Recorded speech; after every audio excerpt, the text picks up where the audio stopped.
বহু বিবাহ নিয়ে। এটাই এটাই বাকি ছিল। তো দর্শক শ্রোতা বন্ধুরা, আমরা এখন ইসলামে বহু বিবাহের যে বিধান, এই বিষয়ে নারীদের অভিযোগ এবং ইসলামের যে জবাব বা ইসলামের যে দৃষ্টিভঙ্গি, এই বিষয়টা আমরা জানার চেষ্টা করব। প্রথমত, নারীবাদীদের যে অভিযোগ সেটা হচ্ছে ইসলাম পুরুষদের 4টি পর্যন্ত স্ত্রী রাখতে দেয়, এটা নারীর প্রতি বৈষম্য ও অবমাননা। অভিযোগ কি? অভিযোগ হচ্ছে ইসলাম পুরুষকে একাধিক স্ত্রী রাখতে দেয়, নারীকে দেয় না, এটা স্পষ্ট লিঙ্গ বৈষম্য। একজন পুরুষ কিভাবে 4জন স্ত্রীকে সমানভাবে ভালোবাসতে পারে? এটা প্রতারণা। এই বিধান নারীর মানসিক যন্ত্রণা ও অধিকার হরণের কারণ হয়।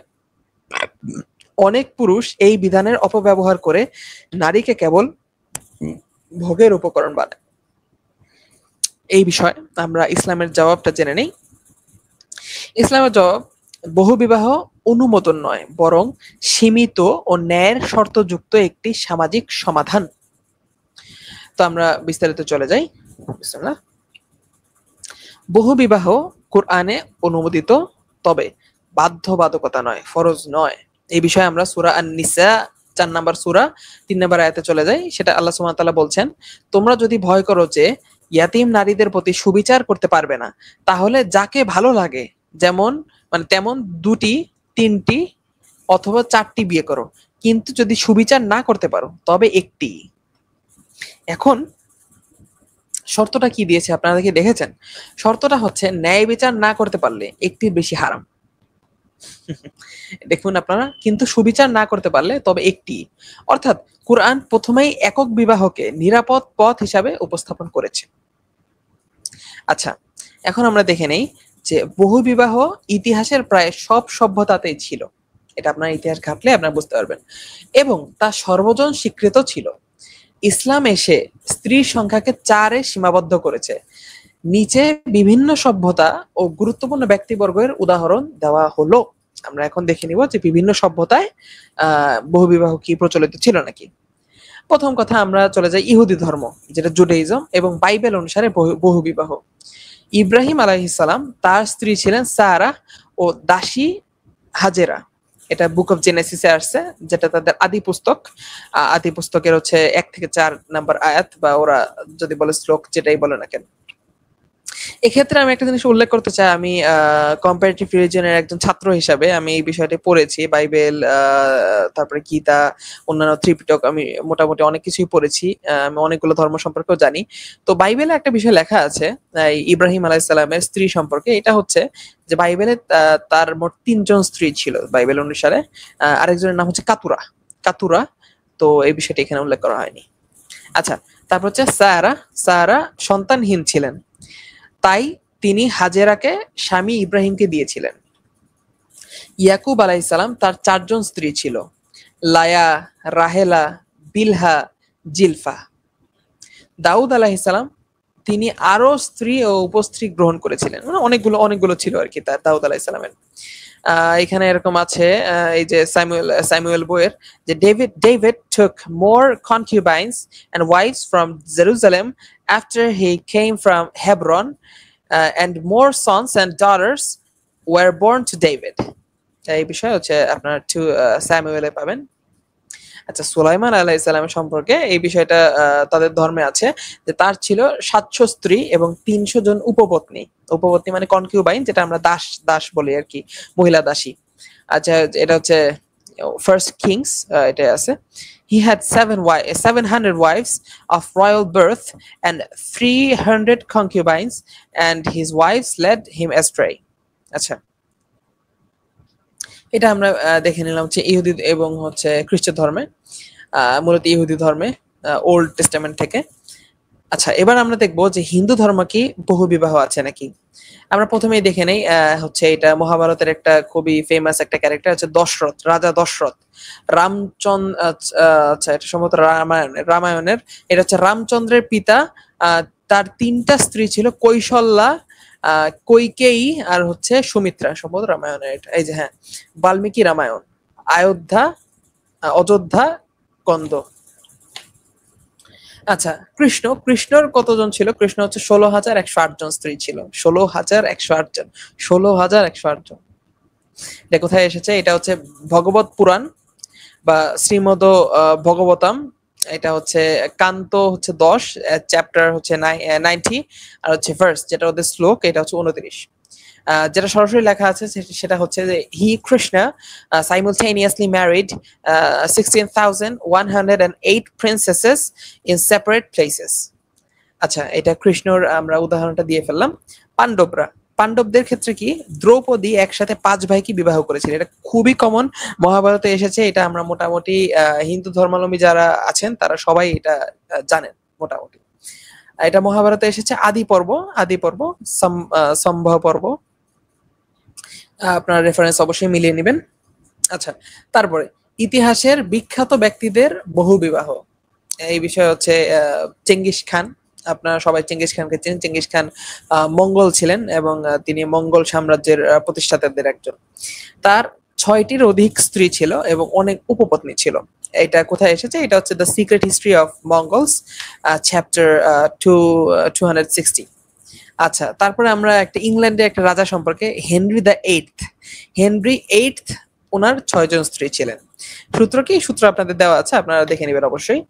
আচ্ছা, কুরআনে 4 জন স্ত্রীর বিধান আসার পর অতিরিক্ত স্ত্রীদের সাহাবীরা তালাক দিয়ে দিলেন। এটা খুব গুরুত্বপূর্ণ একটা বিষয়। মানে আমরা নারীবাদীরা যখন এই কথাগুলো বলে যে কুরআন 4টা বিয়ে করতে বলে বা এরকম অনুমতি দেয়, মানে ওরা এমন ভাবে প্রেজেন্ট করে মনে হচ্ছে যে তার আগে সবাই এরকম একগামী ছিল, মানে মানে হচ্ছে একজন পুরুষ একজন নারীকেই বিয়ে করতো, আর ইসলাম এসে এরকম সবাই 4টা বিয়ে করা শুরু করছে। বিষয়টা কি আসলেই তাই? আমরা দেখে নিই কুরআনের সূরা আন-নিসা 4 নম্বর সূরা 3 নম্বর আয়াতে যখন 4টি স্ত্রী পর্যন্ত সীমা নির্ধারণ করা হয়, তখন অনেক সাহাবী যারা 4 জনের বেশি স্ত্রী রাখতেন তারা সীমা মেনে চলার জন্য অতিরিক্ত স্ত্রীদের তালাক দিয়ে দেন। আমরা অবশ্যই উদাহরণ দেখব। নাফি রহমাতুল্লাহ আলাইহি থেকে বর্ণিত, গাইলান ইবনু সালামা আস-সাকাফি ইসলাম গ্রহণ করেন এবং তার অধীনে তখন 10 জন স্ত্রী ছিল। মুহাম্মদ সাল্লাল্লাহু আলাইহি ওয়াসাল্লাম বলেন, তাদের মধ্যে থেকে 4 জনকে তুমি রেখে দাও। সূরা ইবনে মাজাহতে আছে, আপনারা হাদিস নাম্বার মিলিয়ে নেবেন। আচ্ছা, এখন এতক্ষণ আমরা দেখেছি যে আসলে কি খালি ইসলামী বহু বিবাহের পারমিশন আছে নাকি, এবং এটার কি উদাহরণ খালি ইসলামই আছে নাকি। তো এবার আমরা দেখে নিব যে যুক্তির ভিত্তিতে কেন ইসলাম হচ্ছে বহু বিবাহকে সুযোগ করে দিয়েছে। প্রথম কথা, পুরুষদের তুলনায় নারীর সংখ্যা অনেক বেশি। এক্ষেত্রে আমি বলে রাখি, সেটা হচ্ছে যে মানে ইসলাম বা আল্লাহ সুবহানাহু ওয়া তাআলা তিনি মানে কেবলমাত্র হয়তো এই 2025 সালের জন্য উনি কুরআনটা লেখেন নাই। উনি কুরআন লিখছে ইটারনিটির জন্য। সেই হচ্ছে 570 খ্রিস্টাব্দ থেকে শুরু করে, যখন মানে কুরআন নাজিল হয় তখন থেকে শুরু করে তারপরে আপনার কিয়ামত পর্যন্ত এখন মানে সব সময় যে একই পরিস্থিতি থাকবে বিষয়টা এরকম না। এবং আমরা মনে করি, ব্যক্তিগতভাবে আমি মনে করি, আপনারা হয়তো কয়েকদিন আগে হচ্ছে আমাদের প্রিয় মাহমুদুল হাসান সোহাগ ভাইয়ের ভিডিও দেখেছিলেন, যে উনি 3টা প্রশ্ন করেছিলেন এবং ওই ভিডিওর মধ্যে উনি উল্লেখ করেছিলেন যে উনি মনে করেন যে সভ্যতা মানে লিনিয়ান্ট ভাবে, মানে আপনার হচ্ছে যে খালি উপরের দিকেই উঠেছে। 2000 বছর আগে, 5000 বছর আগে, 10,000 বছর আগে আমরা এইখানে ছিলাম, আস্তে আস্তে আমরা অনেক উপরের দিকে উঠতেছি, এখানে উঠতেই থাকবো। বিষয়টা এরকম না। বিষয়টা হচ্ছে যে এরকম, এটা একটা থিওরি, অবশ্যই এরকম হতে পারে যে আপনার হচ্ছে যে একটা ইনিশিয়েশন হয়, মানে সভ্যতা হচ্ছে যে একটা পিকে ওঠে, তারপর আবার ডাউনফল হয়, আবার পিকে ওঠে, আবার ডাউনফল হয়। এবং এই মতবাদকে সাপোর্ট করার জন্য আপনারা ওই ভিডিওটা দেখতে পারেন যে মোহাম্মদ হাসান সোহাগ ভাইয়ের যে যুক্তিগুলো, যেমন পিরামিড হয়তো এখন বানানো কোনোভাবেই সম্ভব না, কিন্তু তখন বানানো হয়েছিল। তো ওই সময় সভ্যতা হয়তো ওরকমই ছিল। আবার হচ্ছে ওই সময় কিছু জাতি এরকম ছিল যারা পাহাড় কেটে তাদের বাসস্থান বানাতো। তো এখন হয়তো এটা সম্ভব নয়। তো এরকম আর কি বিষয়টা, যে সভ্যতা উঁচুতে উঠে আবার নিচে নেমে যায় আর কি। তো এরকম যদি হয়, বিষয়টা হচ্ছে যে আবার এখন হয়তো পৃথিবীটা স্টেবল আছে, মনে হচ্ছে বাংলাদেশের যুদ্ধ নাই বা অন্য বেশিরভাগ দেশের যুদ্ধ নাই, কিন্তু বিষয়টা হচ্ছে যে যুদ্ধ যে বাঁধবে না সামনে এটার তো কোনো নিশ্চয়তা নাই। এখন কুরআন তো 2025 সালের জন্য না, 5 বছর পরের জন্য, 10 বছর পরের জন্য, ওই 1000 বছর আগেও যা ছিল তার জন্য। তো এটা একটা চিরন্তন সত্য যে ক্ষমতার লোভে হচ্ছে বিভিন্ন দেশ বা বিভিন্ন গোত্র যুদ্ধ বাঁধাবেই। তা আমরা দেখতে পারি যে পুরুষের তুলনায় নারীর সংখ্যা বেশি কেন? প্রথম কথা হচ্ছে যুদ্ধ। আমি আগেই বলেছি যে মানে যুদ্ধে নারীরা মানে মানায় না। নারী যোদ্ধা থাকতে পারে কিন্তু মূলত 99% মানুষই হচ্ছে যে পুরুষ। তাছাড়া বিভিন্ন ভাবে এরকম পুরুষরা যেহেতু বাইরে থাকে, পুরুষের মৃত্যু হারও বেশি, যেমন অনেক সময় অ্যাক্সিডেন্টের কারণে, বা ওই যে হয় না অনেক সময় এরকম পুরুষরা ক্রেনের অনেক উপরে এরকম সে কি করতে চাচ্ছে, মানে কোনো কিছু ফিক্স করতে চাচ্ছে, সে ওখান থেকে পড়ে গেছে, তো আমরা দেখি যে পুরুষেরই অ্যাক্সিডেন্ট বেশি হয়। আহ, দ্বিতীয় কথা হচ্ছে আচ্ছা এই ক্ষেত্রে আমি বলতে চাই যে পুরুষদের তুলনায় নারীর সংখ্যা অনেক বেশি। এখন ধরুন একটা দেশে, বাংলাদেশে হচ্ছে নারী আছে 15 লক্ষ, আর পুরুষ আছে আপনার 10 লক্ষ। এখন নারীবাদীদের জন্য আমি প্রশ্নটা করতে চাই, সেটা হচ্ছে যে ধরেন এই 10 লক্ষ ছেলে এই 10 লক্ষ মানে একজন একজন করে বিয়ে করে ফেললো। এখন এক্সট্রা যে 5 লক্ষ নারী আছেন, এনাদের সাথে আপনারা কি করতে চান? আমাদের ইসলামের সমাধান হচ্ছে যে পুরুষরা চাইলে হচ্ছে একাধিক বিয়ে করে তাদেরকে তাদের আশ্রয় নিয়ে নিতে পারে। কিন্তু আপনারা আপনারা কি সমাধান দিচ্ছেন? কারণ আমাদের কাছে মনে হচ্ছে সমাধান দুইটাই, আইদার তাকে বৈবাহিক জীবনে নিয়ে আসো, আর না হলে তাকে মানে পাবলিক প্রপার্টির মতো বানায় দাও, যেহেতু তার নির্দিষ্ট কোনো পার্টনার নাই, সে যার সাথে ইচ্ছা করতে পারবে। তো আচ্ছা, দ্বিতীয় কথাটি হচ্ছে যে বিধবা বা তালাকপ্রাপ্ত নারী সমাজে অবহেলিত। এটা আমাদের বাংলাদেশে অনেক বেশি প্রচলিত। তাদের জন্য পুনরায় সংসার গঠনের সুযোগ, এটা কিন্তু দ্বিতীয় বিয়ের ক্ষেত্রে, মাসনা করার ক্ষেত্রে, সুলাসা রুবার ক্ষেত্রে আমার মানে অনেকেই কিন্তু হচ্ছে বিধবা বা তালাকপ্রাপ্ত নারীকে প্রেফার করে। এতে তাদের কিন্তু জীবনে অনেক উপকার হয়। আচ্ছা, দাম্পত্য সমস্যা। দাম্পত্য সমস্যার মধ্যে হতে পারে যে স্ত্রীর অসুস্থতা, সন্তানহীনতা। তো একটা লোক যদি সে তার বংশ বৃদ্ধি করতে চায় বা তার স্ত্রী সারাক্ষণ অসুস্থ থাকে, স্ত্রীদেরকে যেরকম মানে পুরুষরা ইম্পর্টেন্ট হলে বা পুরুষরা অক্ষম হলে যেরকম মানে অধিকার দেওয়া হয়েছে যে আপনারা তালাক নিতে পারবেন, তো এরকম পুরুষদেরকে অধিকার দেওয়া হয়েছে স্ত্রী যদি অসুস্থ থাকে বা সন্তানহীন পার্মানেন্টলি হয়, তাহলে সে অন্য কোথাও বিয়ে করতে পারবে, সমস্যা নেই। ব্যভিচার প্রতিরোধ, যদি বৈধ পথ না হয় তাহলে হারাম পথেই চালু হবে। এটা আমি কেবলই বললাম যে যদি আপনারা এক্সট্রা মেয়েদেরকে আপনারা বৈবাহিক জীবনে না নিয়ে আসেন তাহলে তারা হারাম পথেই যাবে। উম্মতের কল্যাণে গঠনমূলক পরিবারের সংখ্যা বৃদ্ধি। আল্লাহ রাসূল সাল্লাল্লাহু আলাইহি সাল্লাম কিয়ামতের দিন বোস্ট করবেন, মানে তিনি মানে সবার কাছে বলবেন যে আমার উম্মতের সংখ্যা এত। তো আমরা চাই, আমরা মনে করি না যে হচ্ছে পপুলেশন বেশি মানেই খারাপ। আপনারা চায়নার দিকে তাকালেই বুঝতে পারবেন পপুলেশন বেশি মানেই খারাপ না, বা আপনারা ভারতের দিকে তাকালেও বুঝতে পারবেন। এমনকি এখন অস্ট্রেলিয়া, চায়না, এইসব জায়গায় আপনার হচ্ছে যদি কেউ বেশি বাচ্চা নেয় তাহলে তাকে ভাতা দেয়। তো এই জিনিসটা তারা বুঝতে পেরেছে।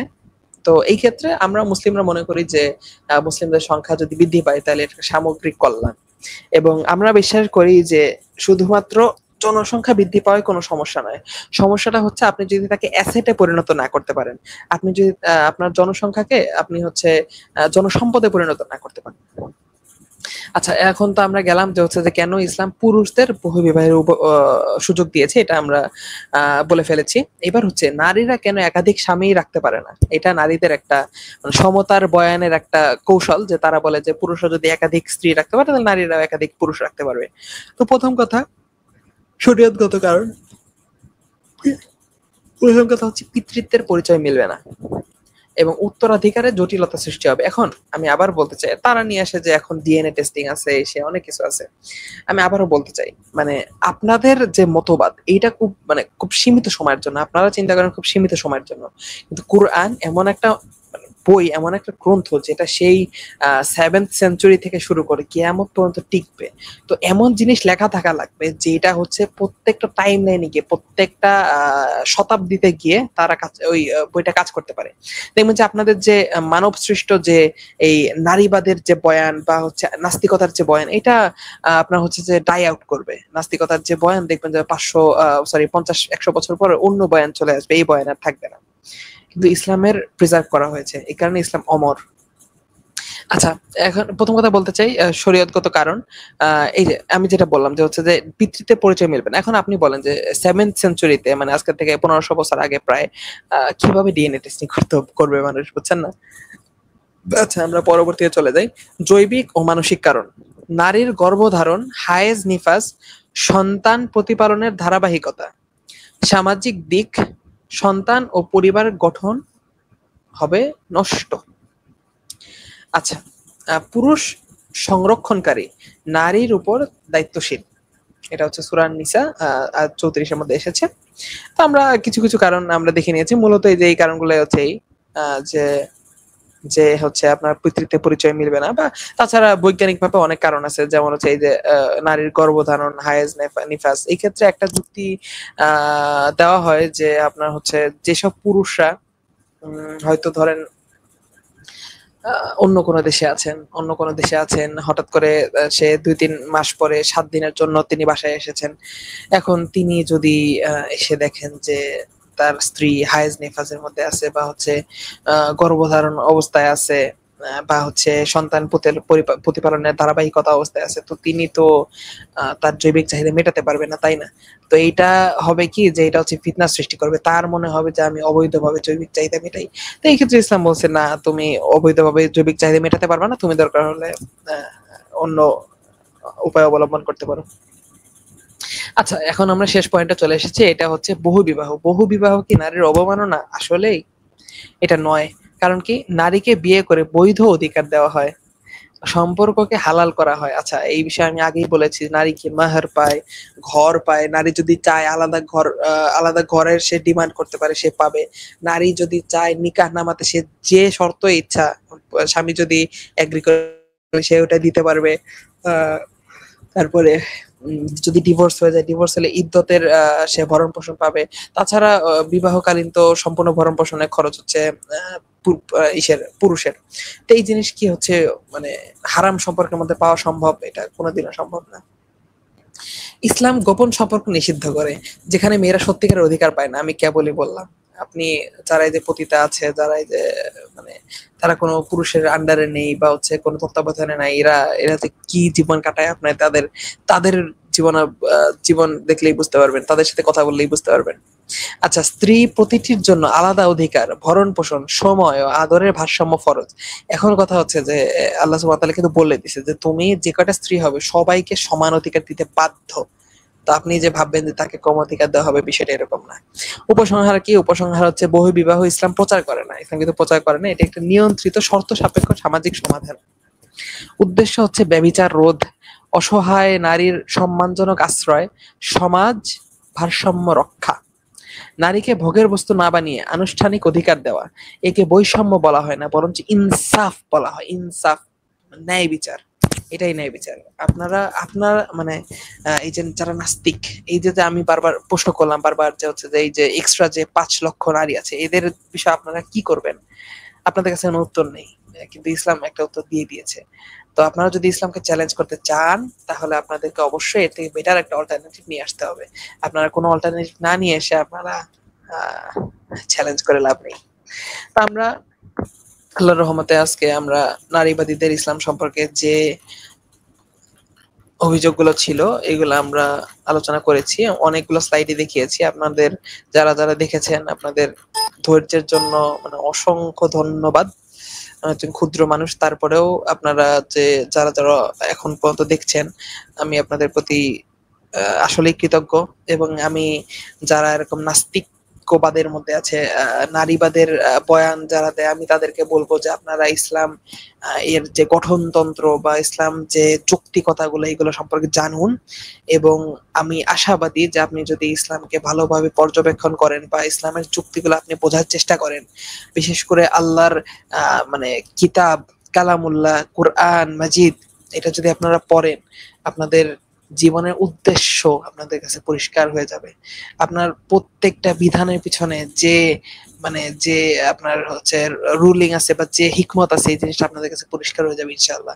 এবং আমরা চাই পৃথিবীর প্রত্যেকটা মানুষ, সেটা সে যেই হোক না কেন, হেদায়েতের ছায়াতলে চলে আসুক এবং এক আল্লাহ এবং তার রাসূল সাল্লাল্লাহু আলাইহি সাল্লামকে মেনে নিক। কারণ আপনি যদি, আমি একটা উদাহরণ দিয়ে শেষ করছি। নাস্তিক ভাইদের জন্য, যে ধরুন আপনার আপনার মা বাবা আপনাকে জন্ম দেওয়ার পর ধরেন আপনার 60 বছর হয়ে গেছে সাপোজ। এখন ধরেন 60 বছর ধরে আপনার মা বাবা আপনাকে ভরণ পোষণ দিয়েছে, আপনার ধরেন সবকিছু আপনার রেডি করে দিয়েছে। আপনি তো জানেন, আমরা সবাই জানি আমার মা বাবার মানে কি অবদান আমাদের জীবনে। এখন আপনি জীবনের শেষ পর্যায়ে এসে, তারা জীবনের শেষ পর্যায়ে চলে গিয়েছে, এখন আপনি যদি হঠাৎ করে বলেন যে আমি তোমাদেরকে স্বীকার করি না, তোমরা আমার মা বাবা না, তাহলে কি এটা কোনো মানুষের কাজ হতে পারে? আপনার কি মনে হয় যে এটা মানে এই ছাড়া মানে শাস্তি ছাড়া শাস্তিযোগ্য অপরাধ না এটা?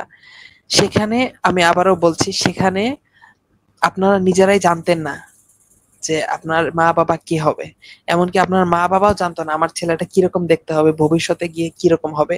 তো আল্লাহ সুবহানাহু ওয়া তাআলা আপনাদের মানে দুই জেনারেশনকে মিলিয়ে দিয়েছেন। আপনার ওই মা বাবার গর্ভেই আপনাকে জন্ম দিয়েছেন, কিন্তু এটা কিন্তু আপনাদের হাতে ছিল না, আপনার মা বাবারও হাতে ছিল না। তো যে আল্লাহ আপনাকে, আপনার মা বাবাকে এতদিন সুস্থ রেখেছেন, বাঁচিয়ে রেখেছেন, আপনার জন্য এত কিছু করে দিয়েছেন, তো সেই আল্লাহকে আপনারা অস্বীকার করবেন? সেই আল্লাহকে আপনারা ভুলে যাবেন?